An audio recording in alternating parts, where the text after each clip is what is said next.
안녕하세요. 정경자입니다. 오늘은 쇼더플랜 제9장 읽어보겠습니다. 페이지 102페이지 냅킨 프레젠테이션 8 열정을 자아내는 비즈니스 에너지. 당신이 성공 에너지를 방출하면 주위의 에너지에 불이 붙어 환하게 타오른다. 저는 이번 장의 프레젠테이션을 종종 타오르는 불꽃이라는 제목으로 설명합니다. 지금 당신 앞에 캠프파이어를 위한 장작들이 쌓여 있다고 가정해 봅시다.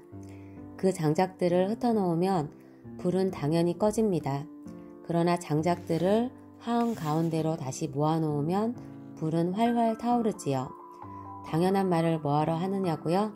이 간단한 원리를 마음에 깊이 새기고 다음의 설명에 집중해 주십시오. 한 개의 장작으로는 활활 타오르는 캠프파이어를 즐길 수 없습니다. 두 개의 장작을 모아놓으면 작은 불꽃 정도는 만들 수 있겠지요. 여기에 장작 하나를 더 얹어 3개가 되면 모닥불 정도의 불길이 타오릅니다. 이어 하나의 장작을 더 보태 4개가 되면 타오르는 불꽃을 볼 수 있습니다. 사람과 사람의 관계도 마찬가지입니다. 예를 들어 당신이 예상 회원을 후원하기 위해 당신의 스폰서와 함께 어느 레스토랑에서 만나기로 약속했다고 해봅시다. 이때 당신은 먼저 가서 기다려야 합니다. 그렇게 스폰서를 기다리는 동안 당신은 주위에서 에너지를 어느 정도나 느낄 수 있을까요? 아마 거의 느끼지 못할 겁니다. 하지만 당신이 만나기로 한 스폰서가 오면 상황은 달라집니다. 즉, 당신은 스폰서와 함께하는 것만으로 에너지를 느낍니다. 여기서 말하는 에너지는 사람과 사람 사이에 통하는 체온, 분위기 혹은 무언가를 함께하고자 할 때의 설렘을 의미합니다.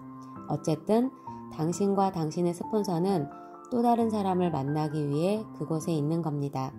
그리고 그 상황에서 예상 회원이 들어오면 에너지는 더 상승합니다. 네 번째 사람이 나타날 때부터 당신은 이 메커니즘을 확연하게 느낄 것입니다. 이처럼 사람과 사람 사이에 생기는 메커니즘을 저는 타오르는 불꽃이라는 비즈니스의 시즐 세션이라고 부릅니다. 그러면 당신이 선택한 네트워크 마케팅 사업을 스테이크에 비유해 봅시다. 스테이크 가게 앞을 지나다 보면 우리는 스테이크가 지글지글 익는 소리와 냄새에 이끌려 먹고 싶다는 생각을 합니다. 사람들의 그런 욕구 덕분에 가게는 장사가 잘 되지요. 마찬가지로 당신이 당신의 다운라인 중 한 사람이나 두 사람을 상대로 스폰서와 함께 프레젠테이션을 할 때는 이처럼 이 사업을 맛보고 싶어 하도록 만들 필요가 있습니다.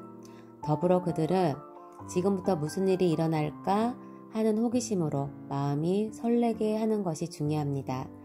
예상회원을 만나는 장소는 레스토랑, 커피숍, 호텔 로비 등이 좋고 시간은 비교적 한가한 오전 중이나 오후 2시경이 적당합니다.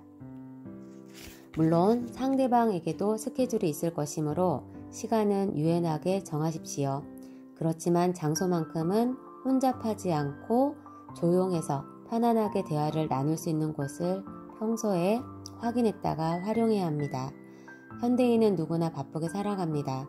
그러므로 상대방의 입장을 충분히 고려해 시간과 장소를 선택해야 모두가 확실하게 모여 장작에 불꽃을 피울 수 있습니다. 설령 반신반의하는 사람, 약간 젖은 장작이 있더라도 그를 시즐 세션으로 권유해 타오르는 불길 가운데로 초대하면 장작이 서서히 마르면서 결국 불꽃의 일부가 됩니다. 이는 아무것도 아닌 일 같지만 실은 매우 중요한 일입니다. 당신이 사업을 시작한 지 얼마 되지 않았을 때 혼자서 회의적인 사람과 마주 앉아 이야기하는 것은 위험한 일입니다.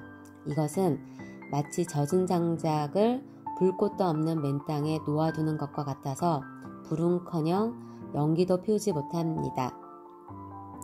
당신은 이제 막 사업을 시작한 터라 아직은 작은 나뭇가지에 지나지 않습니다. 당신의 스폰서는 당신보다 약간 더 경험이 많으므로 통나무 정도는 되겠지요. 나뭇가지와 통나무가 함께하면 그곳에 불길이 생깁니다. 이처럼 누군가와 함께하는 것은 결정적인 차이를 만들어냅니다.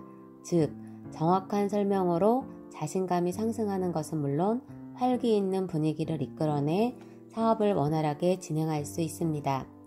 당신 혼자 누군가 존이라고 합시다. 직접 설득할 때는 아무리 완곡하게 설명해도 상대방의 귀를 잘 기울이지 않습니다. 그러나 여기에 또 한 사람, 캐롤이라고 합시다. 둘이 있으면 존이 듣고 있음을 의식하며 캐롤에게 계속 설명할 수 있습니다. 놀랍게도 사람은 직접 얼굴을 맞대고 설득당할 때보다 한 걸음 물러나 그 대화의 주변에서 들을 때 대화 내용을 훨씬 더 깊고 냉정하게 파악합니다. 레스토랑에서 대화할 때 타오르는 불꽃 같은 분위기는 또 다른 효과도 냅니다. 전혀 관계가 없던 주위 사람들 중에서 귀를 기울이는 사람을 만나기도 하는 것입니다. 만약 그런 사람들을 발견했다면 바짝 다가와 이야기를 듣고 싶어 할 만큼 열정적으로 이야기하십시오. 그들 중 대단한 관심을 보이는 사람이 나올 가능성이 크다는 것을 늘 인식하고 있어야 합니다.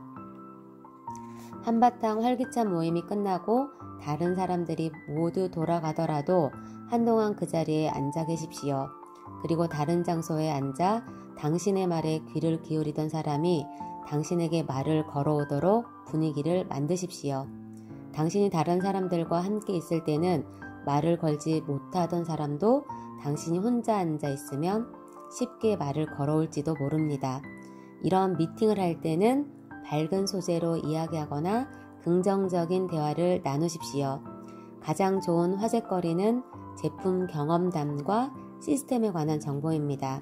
그곳에서는 사업과 관련된 것만 이야기하는 것이 바람직합니다. 그런 기회에 중독 문제를 이야기한다고 문제가 해결되는 것도 아니고 쓸데없이 정신만 분산시킬 뿐입니다. 당신이 사람들을 만나는 이유는 어떻게 하면 네트워크 마케팅 사업을 잘 전개할지, 사람들에게 이 사업을 어떻게 전달해야 하는지 등에 관한 정보를 교환하기 위해서입니다. 모임의 마지막에는 이렇게 말하면서 헤어집니다. 이 사업은 결코 쉽지 않지만 그 대가가 확실히 주어진다는 것을 가슴 깊이 새기고 좀 더 열심히 노력합시다. 이 말은 사람들의 마음속으로 전염됩니다. 특히 회사에 출근해 아침부터 저녁 늦게까지 일에 매달려야 하고 점심시간에 잠깐 짬을 내 사업을 진행하는 사람에게는 이 한마디가 큰 영향을 줍니다. 다시 직장으로 돌아가 그에게 또 봅시다. 아까 한 말을 잘 기억하세요 라고 말하면 곧바로 다음과 같은 대답을 할 겁니다. 알았어요. 결코 쉬운 사업이 아니라는 것쯤은 알고 있습니다. 그는 동기부여를 받고 따분하기 그지없는 직장으로 돌아갈 것입니다. 감사합니다.